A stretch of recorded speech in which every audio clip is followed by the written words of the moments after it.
Hi friends, welcome to our channel modern వంటిల్లు.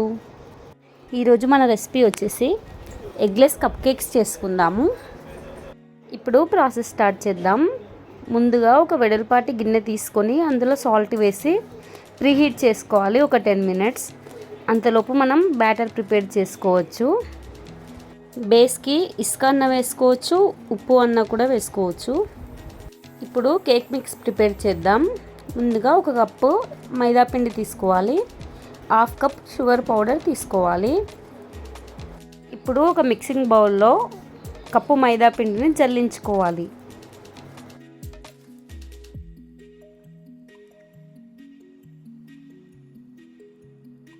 తర్వాత మనం ముందుగా మిక్సీ పట్టుకున్న షుగర్ పౌడర్ని కూడా జల్లించుకోవాలి.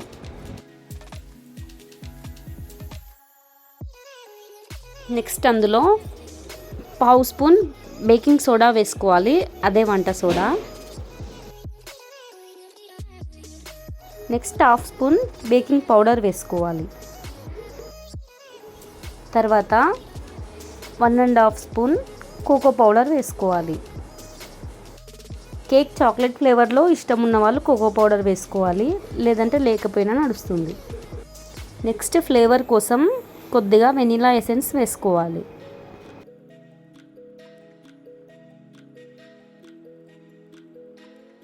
తర్వాత ఒక గ్లాస్ పాలు, పావు గ్లాస్ నూనె తీసుకోవాలి. ఫ్లేవర్లెస్ ఆయిల్ తీసుకోవాలి, నేను సన్ఫ్లవర్ ఆయిల్ తీసుకున్నాను. తర్వాత మనం వేసుకున్న ఇంగ్రీడియంట్స్ అన్నిటినీ మంచిగా మిక్స్ చేసుకోవాలి. తర్వాత పాలని వేస్తూ కలుపుకోవాలి.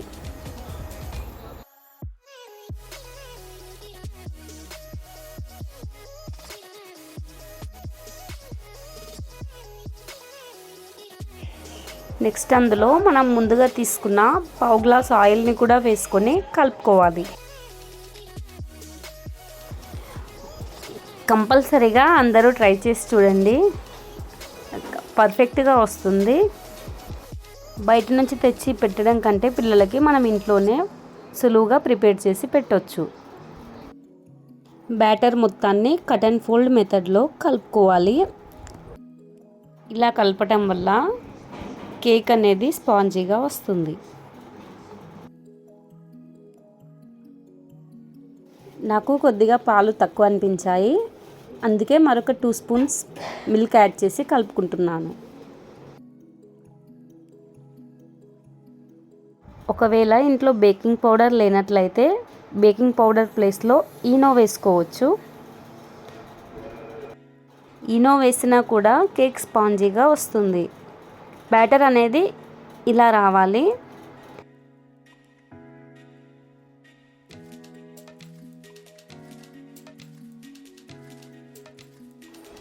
ఇప్పుడు కేక్ బ్యాటర్ ప్రిపేర్ చేసుకోవడం పూర్తయింది. ఇప్పుడు కేక్ బ్యాటర్ని వేయడానికి కప్స్ని ప్రిపేర్ చేద్దాం. నేను టీ కప్స్ని తీసుకున్నాను.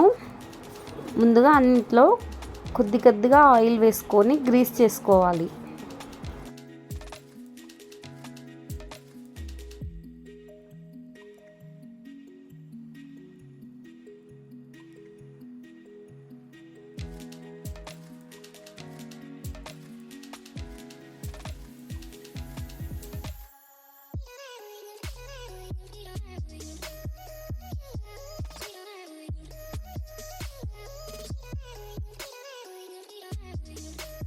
తర్వాత గోధుమ పిండి ఆర్ మైదా పిండి ఏదైనా పిండిని డస్ట్ చేసుకోవాలి, మొత్తం స్ప్రింకిల్ చేయాలి. ఇలా చేయటం వల్ల కేక్ అంటుకోకుండా ఈజీగా వస్తుంది.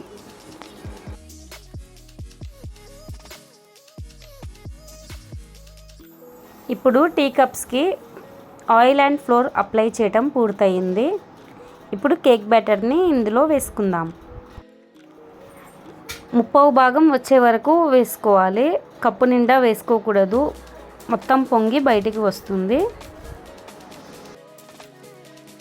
ఇలాగే అన్ని కప్స్లో కేక్ బ్యాటర్ని వేసుకోవాలి. తర్వాత అన్ని కప్స్ని ఒకసారి ట్యాప్ చేసుకోవాలి, ఎయిర్ గ్యాప్స్ ఉంటే పోతాయి.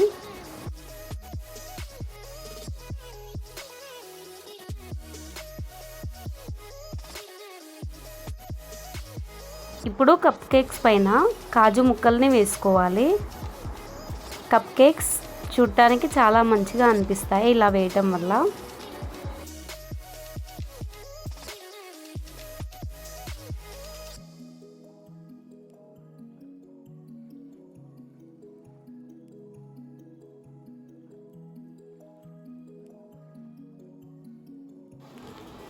కప్స్లో కేక్ బ్యాటర్ వేయడం పూర్తయింది.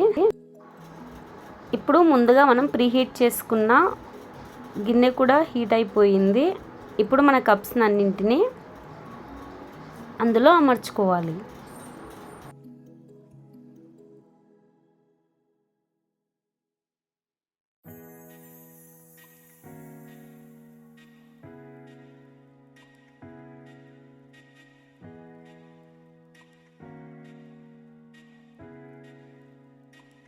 అన్ని కప్స్ని ఉంచిన తర్వాత మూత ఉంచి ఒక 20 మినిట్స్ వదిలేయాలి. లో ఫ్లేమ్ ఉంచుకోవాలి. 20 మినిట్స్ తర్వాత ఓపెన్ చేసి చూస్తే కేక్స్ అన్నీ ఫ్లఫీగా వచ్చాయి.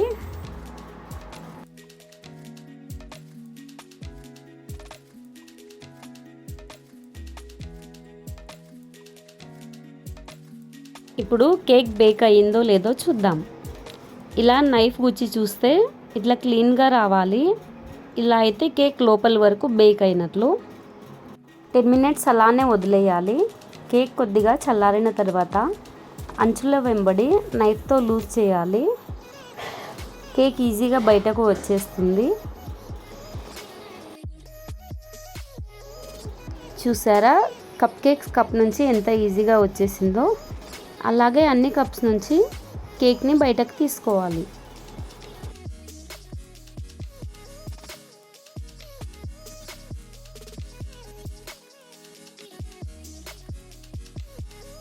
అంటే ఎంతో ఈజీ అండ్ టేస్టీ అయిన కప్ కేక్స్ రెడీ అయిపోయాయి. ఇదిగోండి ప్రెస్ చేసి చూపిస్తున్నాను. చాలా స్పాంజీగా వచ్చాయి. ట్రై చేయండి తప్పకుండా అందరికీ తప్పనిసరిగా నచ్చుతుంది. టేస్ట్ ఎలా ఉందో అత్తమ్మని అడుగుదాం రండి. అత్తమ్మ ఏం చేస్తున్నావు? అత్తమ్మ ఏం చేస్తలేదు, కిందన టీవీ చూస్తున్నా. ఇక అత్తమ్మ కప్ కేక్స్ చేసినాం తింజుడు. సరే చెప్పనా.